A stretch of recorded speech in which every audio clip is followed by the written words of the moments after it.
Hi guys, and welcome back to the Carpenter's Arms. Tonight, Peking Duck. Bit of a two-parter this one. Tonight, just got in from work. I'm going to stuff the duck with the aromatics and then baste the outside of the duck in a brine solution to try and get the skin nice and crispy. We're going to leave it for 24 hours in the fridge for the skin to dry, and then tomorrow night we'll finish this cook off with cooking the duck on the spit on the braai. We're going to use the Betanet cast iron range, which is now up and running, to do the first part of the cook. So let's get started. We'll light the Betanet and go from there. So this is the Betanet cast iron range. Somewhere between 100 and 120 years old. I bought it 3 years ago as a rusty wreck. It came out of a house in Slough, London, in the UK. So I suppose you could say this is the forerunner to the Aga as we know it in the UK. It's a cast iron portable range. And basically, we've got a couple of hot plates on top.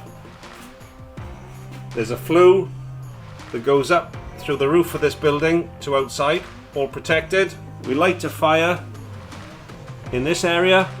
And here's the oven, which has had a whole new stainless steel interior built thanks to the guys at Abbey Engineering in Swansea.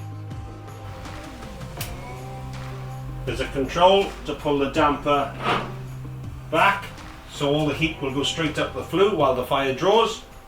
We'll get this fire up to speed, put some coal on, and then we'll be able to boil our brine solution.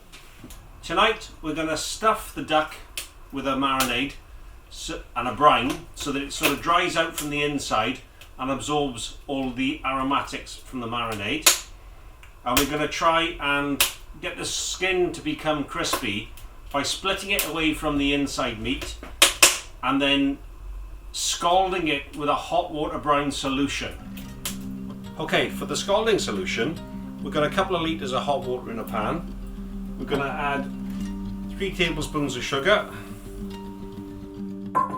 and maybe around 100 ml of red wine vinegar, and stir it up and get it boiling. And once that's boiling,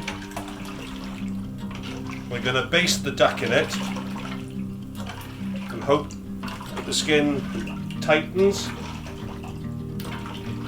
dries out tomorrow, and then we'll be nice and crispy on the final dish.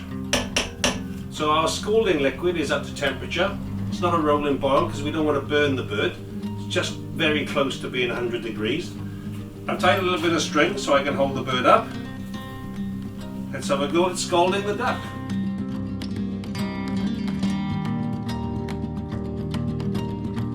All we're trying to do is get the skin to warm up, to tighten over the carcass of the duck.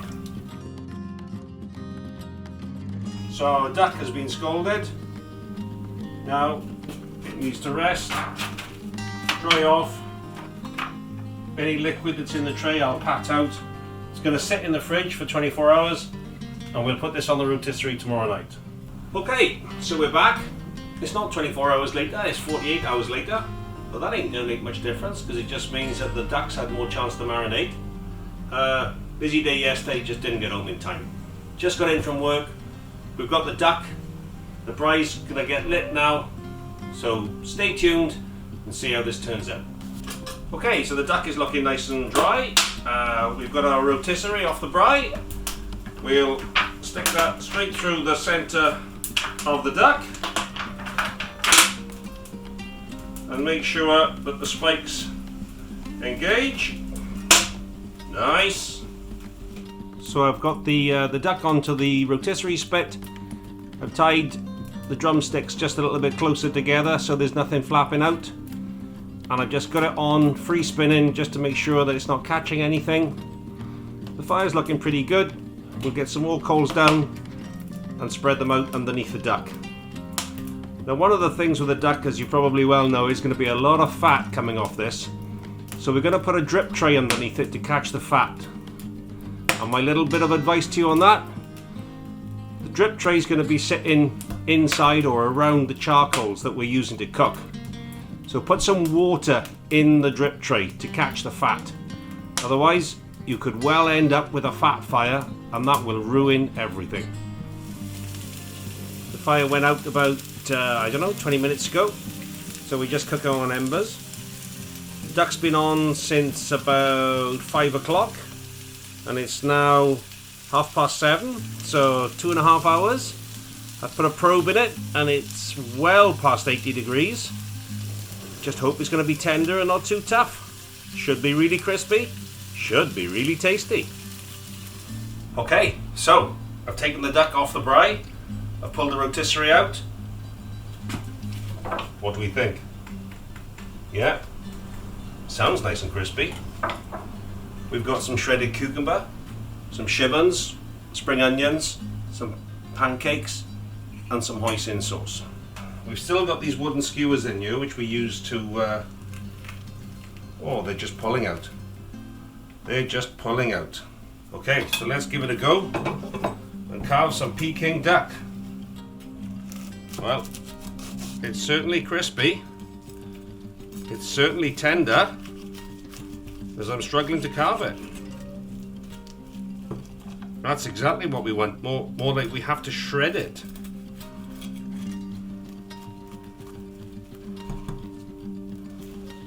So, that should be enough just for a little taster.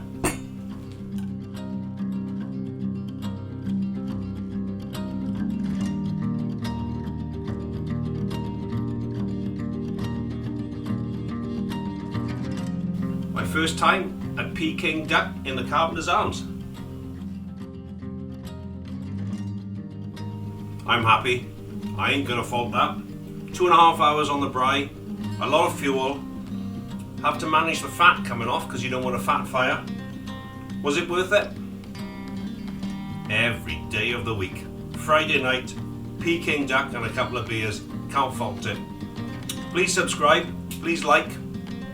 Join us again at the Carpenter's Arms. Take care.